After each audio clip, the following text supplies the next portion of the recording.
Welcome to Starbound. I'm Daniel Pierce, and I'm going to be your narrator today. Nearly 500 supporters get early access to our stories. That's including Sunspire Academy and Frarian and Rimiki. If you would like to unlock early access and support our new episodes and series, tap join below and become a Starbound member today. Now, let's get into today's story. Admiral Zamfara's 4 eyes focused on a holographic display of the blue-green world. Earth. Primitive. Divided. Ripe. "Their military capabilities," she asked, clicking with anticipation. "Negligible," reported Intelligence Commander Vextor. "Nuclear arsenals, chemical propulsion, basic orbital platforms. They haven't even unified their planetary government. 17 major nations in constant conflict. Broadcasting their location to the universe," War Commander Seknol added with what passed for Volari amusement. "Radio signals screaming, 'Here we are for over a century.' Naive children." Estimated resistance duration? 6 hours for orbital supremacy. 12 for major population centers. Full pacification within 72 hours. Admiral Zamfara's satisfaction was palpable. After the Spitzer campaign had yielded only dead worlds, the Ascendancy needed fresh resources. This Earth would do nicely. "Initiate deep planetary scan," she ordered. "Catalog mineral deposits," and the sensor officer's sharp intake of breath cut her off. All 4 of her eyes had gone wild, pupils dilated in instinctive fear. "What is it?" "Southern Pole, Admiral. There's something beneath the ice." The hologram zoomed, piercing through miles of frozen water to reveal. "That's not possible," Vextor whispered. A structure, massive, thrumming with power that made their sensors well in distress. Rings within rings, geometries that hurt to perceive, all centered around a core that bent their readings into quantum impossibilities. "Is it a city? Is it a city?" Seknol demanded. "No," the sensor officer's voice cracked. I don't know what it is. Energy readings are off our scale. If I'm reading this correctly, it's tapped directly into the planet's core, drawing power from..." She stopped, recalibrated, checked again. "Admiral, the energy signature, it's similar to theoretical antimatter synthesis, but the scale, if this activated, it would turn the planet into a star," Vextor finished, his analytical mind recoiling from the implications. "They built a planet killer on their own world." Silence filled the bridge as 47 warships hung in the void, contemplating a species insane enough to turn their home world into a bomb. "Could it be a fake?" Admiral Zamfara asked, though her tongue suggested she already knew the answer. "The energy readings are real. The quantum distortions are real. Whatever that thing is, Admiral, it's live." War Commander Seknol voiced what they were all thinking. "What kind of species builds something like that?" "The kind that would rather die than kneel," the Admiral said slowly. Then, with forced confidence, "But they're still primitives. They probably don't even remember what it is, some relic from a more advanced time." Zamfara's decision crystallized. "We take the planet fast, before they can reach it, before they can even know we're here. Quick, clean, decisive. They'll never have a chance to..." "Admiral," the communications officer interrupted, "we're receiving transmission from the planet, multiple languages, but they're all saying the same thing."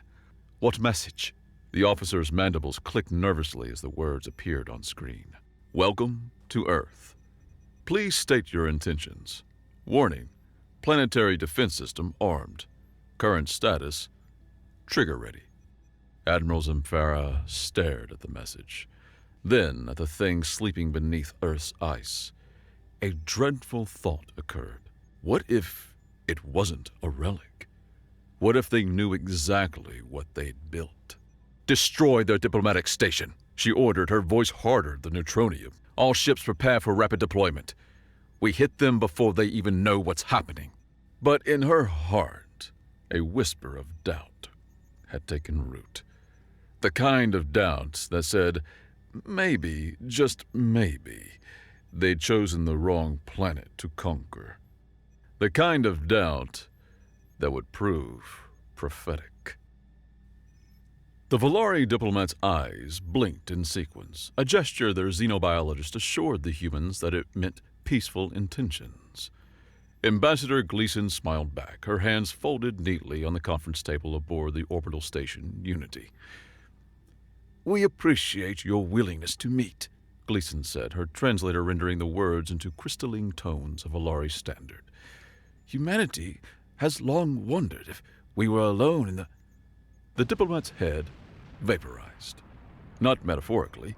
One moment, Gleason was excited to be the first human ambassador to speak with the Valarian aliens as a whole. She hoped for peace and the sharing of knowledge and technology between the species.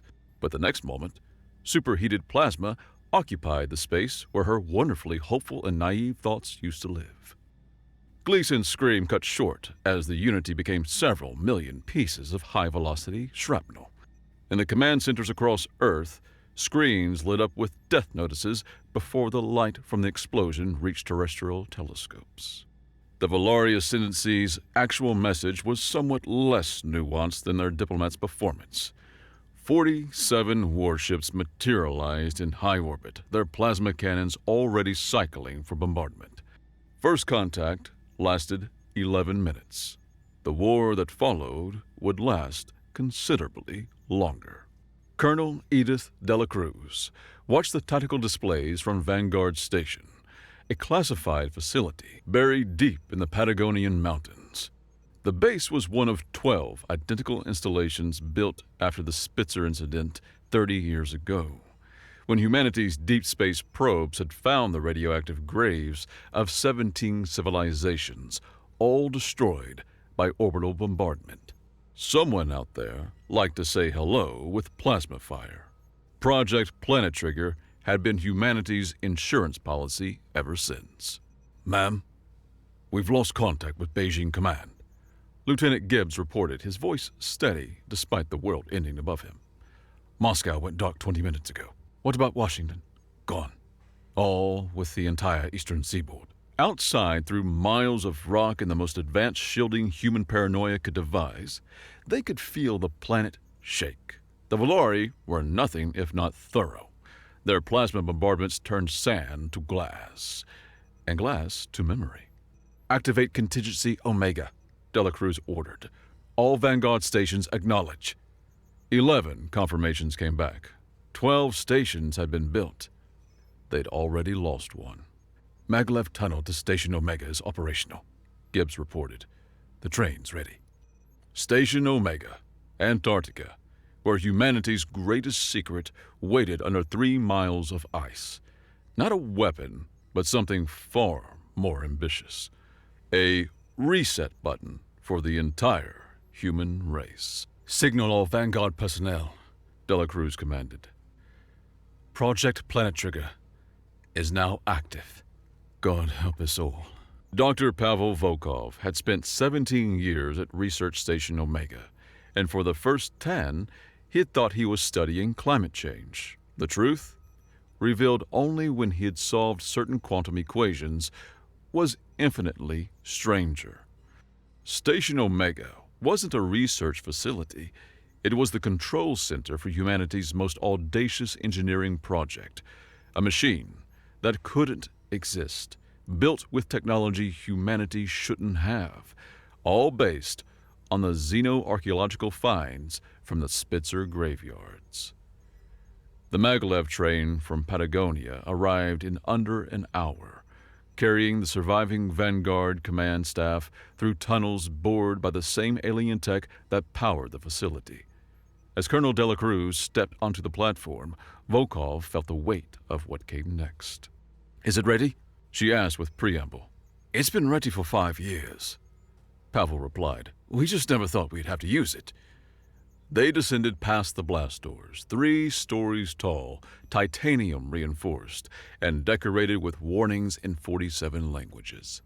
The shaft went down 3 miles, past ice older than human civilization, to a chamber that shouldn't exist. The device at its heart defied easy description. Massive rings of recovered alien metal rotated around a core that bent light in uncomfortable ways. It looked like modern art had mated with a nuclear reactor and their offspring had anxiety issues. "Explain it again," Delacruz ordered. "For the new arrivals." Pavel pulled up the schematics. 27 years ago, the Spitzer probes found 17 dead civilizations. But they also found something else. A damaged but partially functional planetary defense system on Spitzer 442b. We've spent 3 decades reverse engineering it. What does it do? Everything. Pavel's grin had a manic edge. Quantum field manipulation on a planetary scale. We can bend space-time, project false sensor readings, create gravitational anomalies. The aliens who built it called it a reality anchor. We call it Planet Trigger, because someone in marketing thought it sounded cooler. Can it actually destroy the planet? No, but it can make everyone think it can. The quantum field generators can simulate antimatter synthesis, create the sensor profile of stellar conversion, even project the gravitational waves of a collapsing planet. And here's the beautiful part. He gestured to the surrounding ice. The whole system is powered by Antarctica's geothermal network, completely independent of surface infrastructure. And the failsafe? Pavel's smile sharpened. That's where we improved on the original design. The field generators can't destroy Earth, but they can focus their output into a coherent beam. 1 astronomical unit kill radius. Anything inside gets its atoms very thoroughly rearranged. "Do it," Delacruz ordered. In the Valari command ship, Inevitable Order, Admiral Zamfara's eyes widened in perfect synchronization, the equivalent of a human's jaw dropping. "Say that again," she ordered her sensor officer. "There's active energy buildup in the planet's southern pole, Admiral. It's impossible. The readings indicate antimatter synthesis on a scale that—" The officer's mandibles clicked nervously. "But we knew that. It's just, Admiral, if these readings are accurate, the entire planet is about to undergo stellar conversion." Zamfara's heart skipped their regular beats. "They're bluffing. They have to be bluffing." Her science officer pulled up the data. "The energy signature is consistent with a core tap antimatter reactor. Theoretical at all level of technology, but the humans are unstable enough to have built one." On the main screen, Earth pulsed with angry light. Gravitational sensors screamed warnings. Reality itself seemed to hiccup around the planet. Admiral Zamfara had conquered 17 worlds. She had never lost a ship, never retreated, never known fear. She knew it now. "All ships, emergency jump, now!" "Admiral, our ground forces will die with honor. Jump!" She would not be humiliated by humanity's bravado and useless posturing. 47 warships vanished into hyperspace, leaving behind very confused ground troops and a planet that was definitely, absolutely, 100% about to explode. Any second now. Any second. Earth vanished at 1547 GMT on a Wednesday, which seemed appropriately mundane for humanity's final act. The Garoon Syndicate's sensor stations registered the event first. A massive gravitational anomaly where Earth used to be. Radiation signatures consistent with stellar formation, and enough quantum interference to make their AIs curl up in digital fetal positions. The Zarathi Dominion's prophet admirals felt it in their souls, a psychic scream of 8 billion voices cut short, followed by silence so complete it registered as divine judgment. The Volari Ascendancy's remaining ships limped home with sensor logs that made their scientists weep. The humans hadn't just destroyed themselves, they'd torn a hole in space-time out of spite. In emergency sessions across the galaxy, one message spread. Humanity was gone, but they taught the universe a final lesson. Some species would rather burn than bow. The only problem with this narrative was it was completely, spectacularly wrong. 3 miles under Antarctic ice, Dr. Pavel Volkov high-fived Colonel De La Cruz as Planet Trigger's quantum field generators wrapped Earth in the most elaborate disappearing act in history. "Cloaking field stable," he reported. "Quantum scramblers are feeding false data to everyone looking. As far as the universe knows, we just went supernova." "And the population?" "Vanguard Protocol is in effect. We saved about 200 million in the deep shelters. The underground cities have full life support, hydroponics, everything we need to rebuild." De La Cruz nodded grimly. They'd lost billions, but humanity would endure. And the infrastructure they'd built, the secret cities, the hidden shipyards, the technology reversed engineered from dead civilizations, would give them the tools for what came next. How long can we maintain the illusion? Indefinitely. The same geothermal taps that power the cities power the cloak. We could hide for centuries. Good, because Phase 2 just started. In the depths of humanity's hidden world, in bunkers that had been factories and shipyards that had been waiting for this moment, the real response began. They'd lost the first round, but they'd learned something important. The universe was terrified of a species crazy enough to blow itself up. Time to lean into that. Commander Alex Vardy had been a quantum computing specialist before the war, part of the team that had cracked the alien tech from Spitzer 442B. Now, she stood on the bridge of the Screaming Phoenix, a ship built in the shadow of apocalypse with technology that bent physics into origami. "Target acquired," her weapons officer announced. "Garun mining station, 30,000 clicks. Any civilians?" "Negative. It's a fully automated strip mining operation. They're pulling rare earth elements from asteroids." "Perfect. Prep the trigger beacon." The trigger beacon was humanity's middle finger made manifest, a quantum transmitter that used the same field manipulation technology as Planet Trigger. It could make empty space scream with the exact energy signatures of a dying world. "Message ready to transmit." Vardy nodded. Her chief programmer, a teenager from Mumbai who had survived in the deep shelters, had crafted something special. "Send it." Across 30,000 kilometers of void, every screen in the Garun mining station displayed the same message. "You have 72 hours to evacuate. Earth remembers. Earth retaliates. Detonation imminent." The countdown started at 71 hours, 59 minutes, 59 seconds, and ticked down with mechanical certainty. The Garun evacuation began at 71 hours, 59 minutes, and 47 seconds. By 71 hours, 45 minutes, 00 seconds, the station was empty. "Boarding teams, you're clear," Vardy announced. "Strip everything useful and leave us a prize for anyone who comes back." The Screaming Phoenix hadn't appeared from nowhere. It had been there all along, wrapped in the same quantum cloak that hid Earth. The Planet Trigger technology didn't just hide planets. It made fleets invisible, let them ghost through space like submarines through dark water. In the drinking halls of Garun Prime, warriors spoke in whispers of the Ghost Fleet, ships that appeared from nowhere, crewed by the radioactive dead. They wore armor etched with atomic fire, carried weapons that screamed with the voices of their murdered world.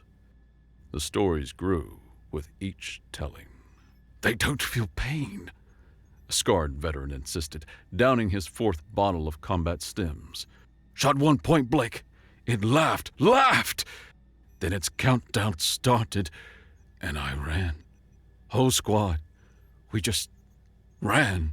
Saw one eat metal," another added. "Just bit into the whole plating like it was bread. Their world's death changed them, made them into something else." The truth was more mundane and infinitely more clever.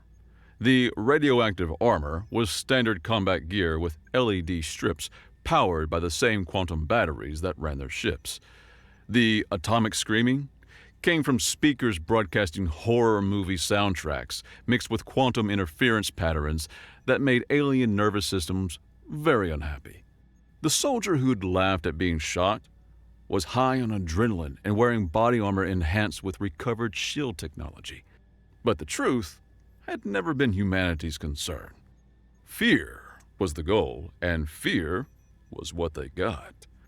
On the Valori intelligence networks, analysts tried to make sense of impossible data. Confirmed sightings of Earth revenants in 17 sectors, energy signatures matching planet trigger detected in deep space, intercepted transmissions suggesting multiple trigger devices had survived Earth's destruction, reports of humans displaying immunity to vacuum, radiation, and conventional weapons. "It's not possible," Chief Analyst Hazame insisted, her four eyes bloodshot from staring at data. "The dead don't return. Physics doesn't work this way." Her subordinate pulled up another report. "Tell that to the cargo hauler that swears it was boarded by crew from the Unity, the same Unity we vaporized in first contact. Mass hysteria, shared delusion, with matching quantum signatures, with ships that phase through our sensors."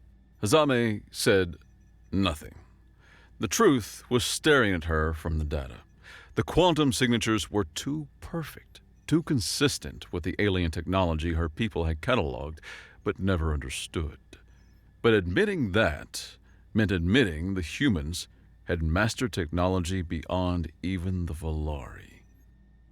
Better to believe in ghosts.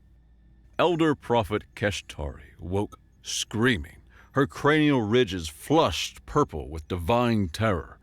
In her vision, she'd seen them, the burned gods, walking through atomic fire, reshaping reality through will alone.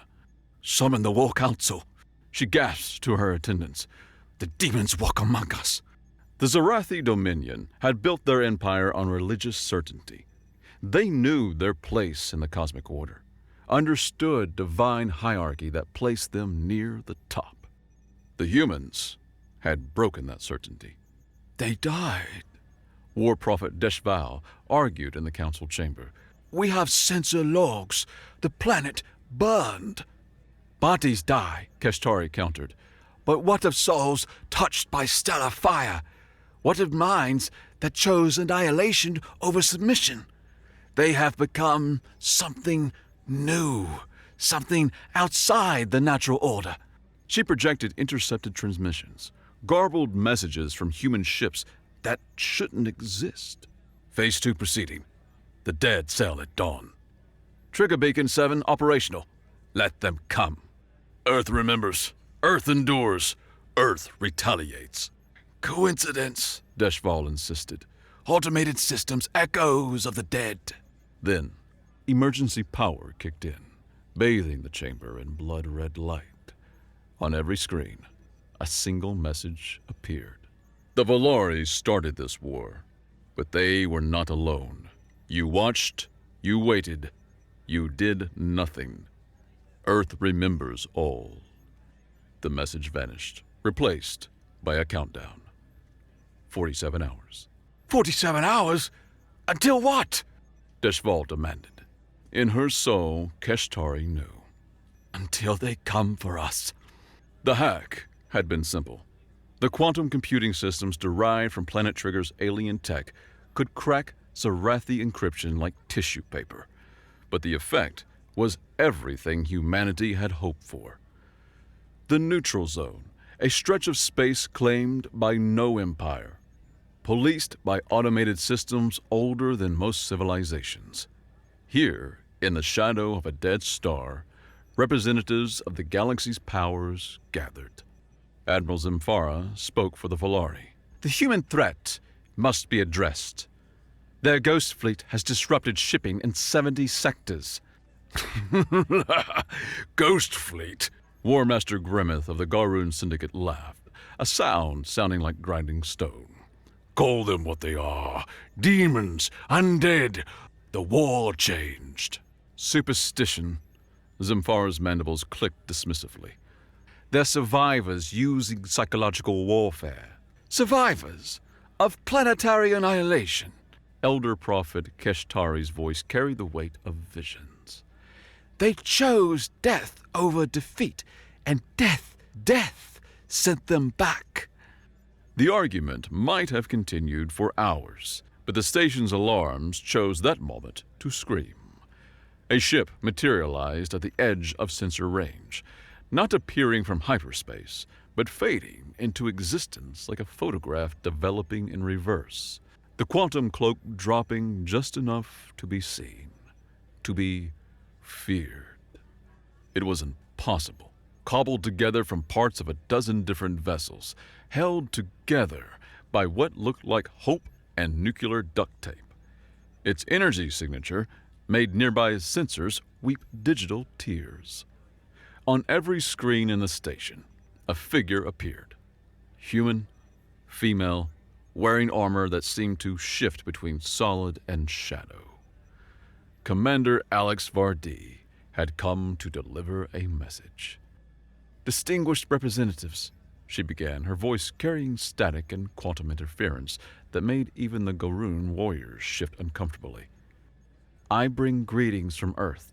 Earth is dead, Admiral Zimfara stated flatly. Vardy smiled. It was not a pleasant expression. Earth is exactly as dead as we need it to be. But its children? We sail between the stars, carrying our mother's last gift. Behind her, a display showed schematics that made the assembled aliens recoil. Planet Trigger, or something that looked enough like it to fool anyone without a physics PhD and a death wish. You started a war, Vardy continued. Congratulations. You won. You killed our world. But here's the thing about humans. We're bad losers. So, we've decided to change the game. What do you want? Keshtari asked, her vision screaming warnings. What? We want our world back. Our families back. Our future back. Vardy leaned forward. But since we can't have those things, we'll settle for a simple promise. If you ever find Earth again, run. The transmission cut. The ship didn't vanish into hyperspace. It simply faded, the quantum cloak wrapping around it like a burial shroud. In the silence that followed, three galactic powers realized they shared a common fear. 6 months after Earth's destruction, the galaxy had a problem. The Volari's trade routes were in shambles. Ghost ships appeared just long enough to broadcast countdowns, sending entire convoys fleeing into hyperspace. The few brave enough to stay found empty vessels, their cargo holds stripped clean, their computers infected with viruses that played human music at random intervals and displayed messages like "Planet Trigger remembers" in corrupted code. The Garoon Syndicate fared no better. Their weapons depots reported break-ins that left no physical evidence except for graffiti and dead human languages. Earth remembers, spray-painted in languages from Mandarin to Swahili to extinct tongues that predated human spaceflight. Security footage showed nothing. The quantum cloaks derived from Planet Trigger's technology bent light and sensors alike. The Zarathi Dominion split into factions. Some worshiped the burned gods, leaving offerings at sites of ghost fleet sightings. Others declared holy war against the demons. Both sides found their efforts equally futile. You can't worship or fight an enemy that exists in quantum superposition. But the true genius of humanity's campaign wasn't in what they did, it was in what they didn't do. No colonies were destroyed. No civilians were directly targeted.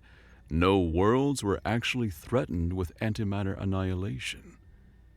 Instead, humanity had weaponized doubt. Was that sensor ghost a cloaked human ship or a glitch? Was that perfectly timed system failure sabotage or coincidence? Was the whisper in the stellar wind a quantum transmission or pareidolia? The Black Iron Pact, humanity's hidden fleet, had learned from Earth's fall. They couldn't win through force, but fear?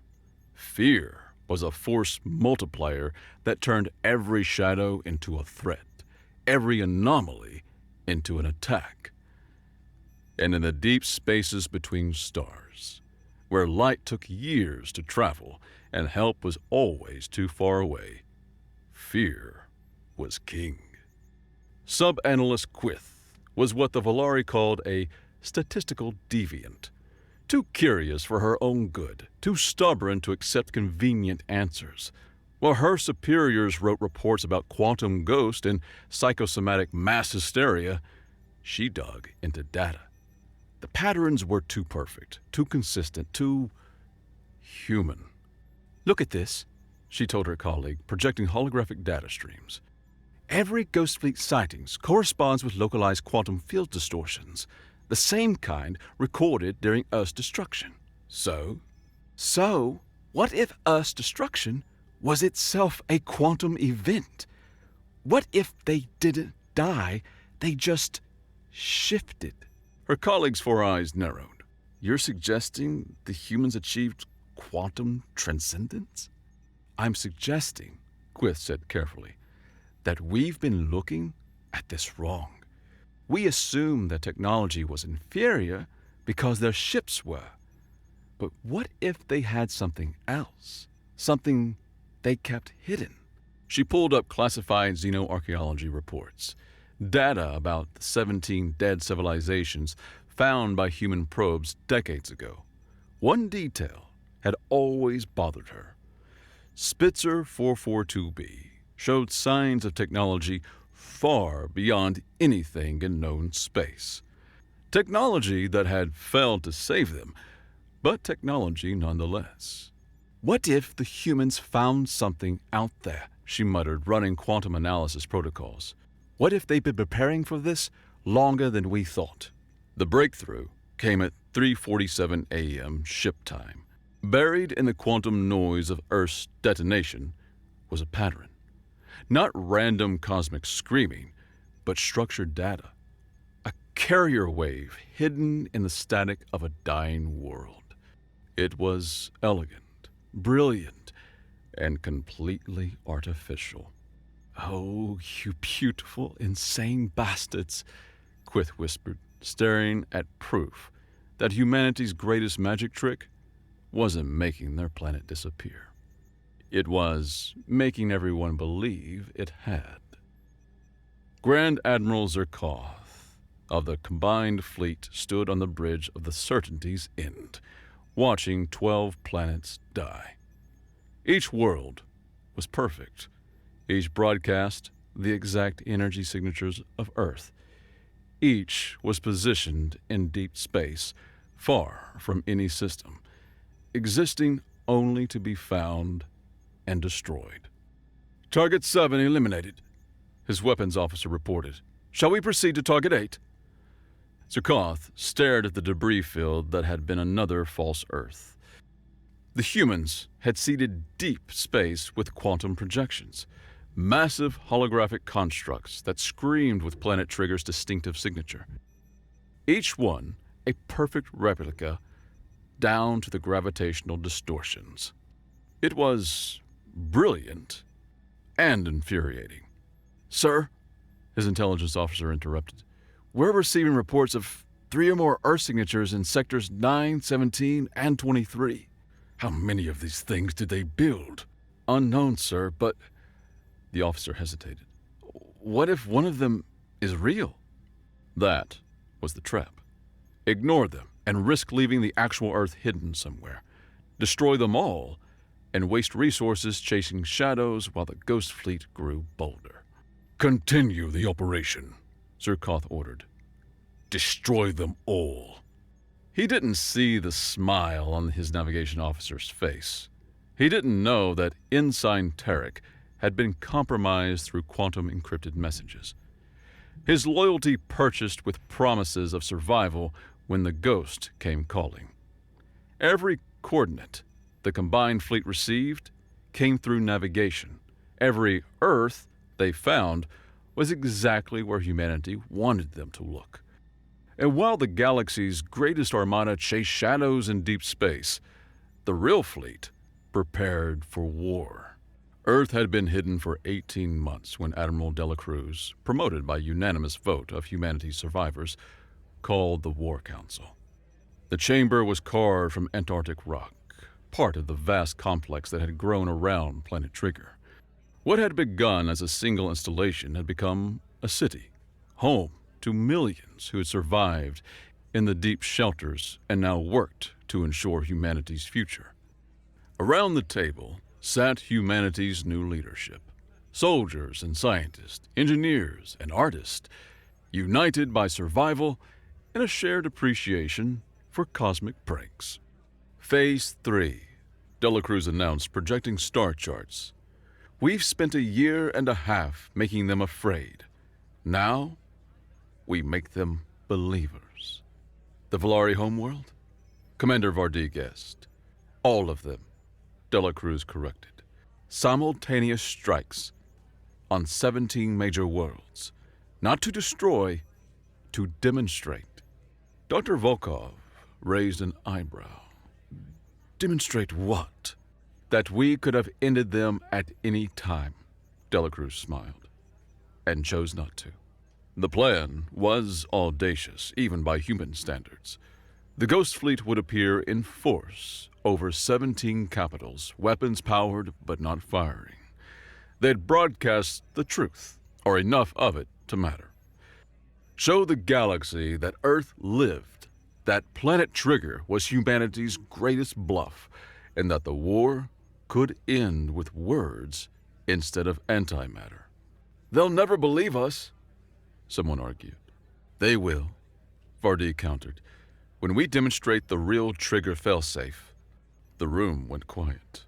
They all knew about the failsafe, the one truth hidden in their mountain of lies.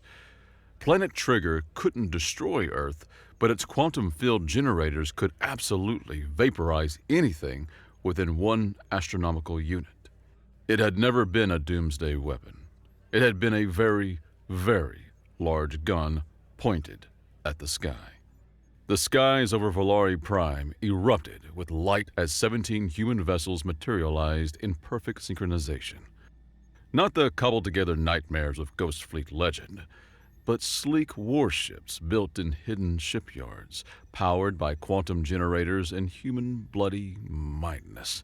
Admiral Zemfara stared at the tactical display in disbelief. "How?" On every screen across the planet, Admiral Dela Cruz appeared. She looked tired but defiant, wearing dress blues salvaged from Earth's before times. "People of the Valari Ascendancy," she began. "I am Admiral Edith Dela Cruz of the Black Iron Pact, speaking for the very much alive people of Earth. We need to talk." The planetary defense grid spun up thousands of weapons locked onto the human ships. Dela Cruz continued, unfazed. 18 months ago, you attacked our world without warning, killed our diplomats, burned our cities, so we did what humans do best. We got creative. She gestured and the screen showed footage. Earth wrapped in its quantum cloak. Underground cities thriving beneath the hidden surface. Shipyards where human ingenuity merged with alien technology to create something new. Planet Trigger was never a doomsday weapon, Dela Cruz explained. It's a quantum-field manipulation system based on technology we found in the Spitzer graveyards. The same graveyards that warned us someone out there liked to say hello with plasma fire. We spent 30 years preparing for you. Lies, Admiral Zamfara broadcast back. We saw Earth die. You saw what we wanted you to see. Dela Cruz's expression hardened. But here's the thing. We're done hiding, done playing ghost. You want to see what Planet Trigger really does? In Antarctica, Dr. Volkov initiated the fail-safe sequence. Not the full planet killer light show, but a focused demonstration. A dead moon in the Valari system suddenly had a new crater, perfectly circular, impossibly deep, carved by a beam of coherent quantum energy that made nearby ships' shields spark in sympathy. That's 1% power, Dela Cruz noted casually. Focus through quantum tunneling. Turns out, when you build a fake doomsday weapon with alien tech, you accidentally invent some very real applications. Across 17 worlds, the message was the same. We could have killed you. We chose fear instead. Now, we choose peace. But with terms. The peace talks took place on Earth itself, in the shadow of Planet Trigger. Representatives from across the galaxy stood in the Antarctic facility, staring at humanity's greatest lie made manifest. The massive ring still spun, the core still pulsed with false antimatter signatures, but now they saw it for what it was, a monument to human ingenuity and spite. You terrorized the galaxy, Admiral Zamfara accused. You tried to exterminate us, Admiral Dela Cruz countered. We returned the favor psychologically instead of physically. I'd call that restraint. You made us believe you were death gods, Elder Prophet Keshtari added, though her tone held something like admiration. You made us dead, Commander Vardy shot back. We just got creative with the aftermath. The negotiations were tense, complicated by 18 months of fear and mythology. But slowly, terms emerged. 1. Earth would be recognized as sovereign and untouchable. 2. The Black Iron Pact would disband its Ghost Fleet operations. 3. All parties would share technology and resources in reparation. 4. Planet Trigger would remain active, just in case. Just in case of what? War Master Grimmeth growled. Dela Cruz smiled. In case anyone else decides that humanity looks like an easy target. We've proven we can make the galaxy believe anything. Next time, we might not bluff. The treaty was signed in the war room, where humanity had planned its greatest deception. As the alien delegations prepared to leave, Elder Prophet Keshtari approached Dela Cruz. Tell me truly, the Zarathi elder asked. If we had pushed harder, if we had found Earth, would you have used it? Dela Cruz met her gaze steadily. The failsafe is real. 1 AU kill radius. We'd have taken your fleets with us. Even though the planet killer was fake. The weapon was fake, Dela Cruz corrected. The willingness to use it, that was always real.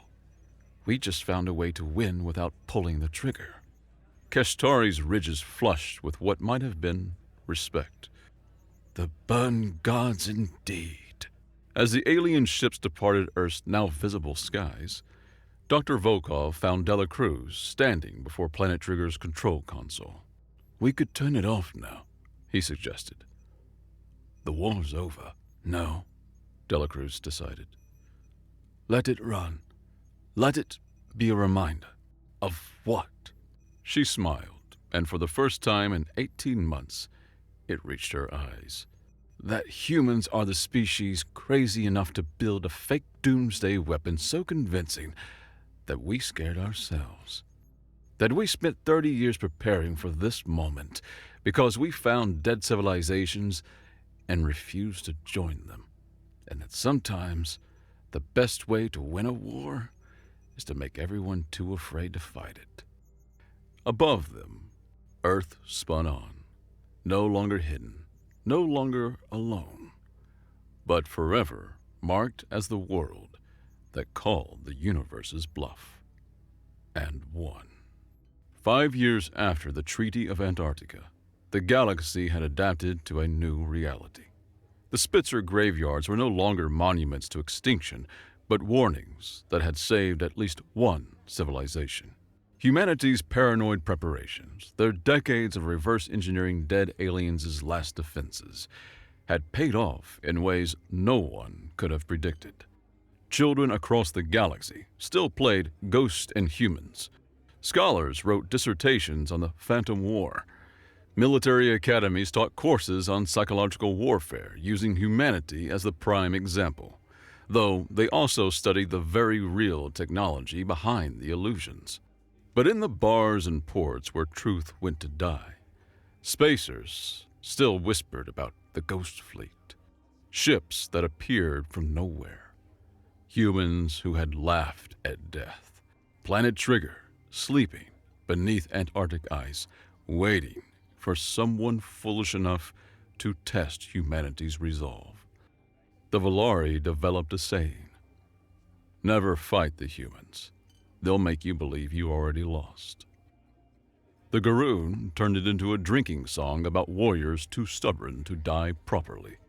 The Zarathi incorporated it into their theology, the burned gods who chose fear over fire, teaching the universe that mercy could be its own weapon. And on Earth, in a bar in rebuilt Sao Paulo, Admiral Edith de la Cruz, retired, raised a glass of cheap whiskey to the stars. To the bluff, she toasted. To the ghost we became, Commander Vardy added. To the war we never fought, Dr. Volkov finished. And to the bastards who made us paranoid enough to survive, de la Cruz added with a grin. They drank and laughed and told lies that had become legend. Outside, the stars sparkled with 1,000 possibilities. And somewhere in Antarctica, Planet Trigger spun on. Humanity's greatest joke and gravest warning combined. A monument to the fact that sometimes the most powerful weapon isn't the one you fire. It's the one you build 30 years in advance because you're paranoid enough to check if the neighbors are friendly first.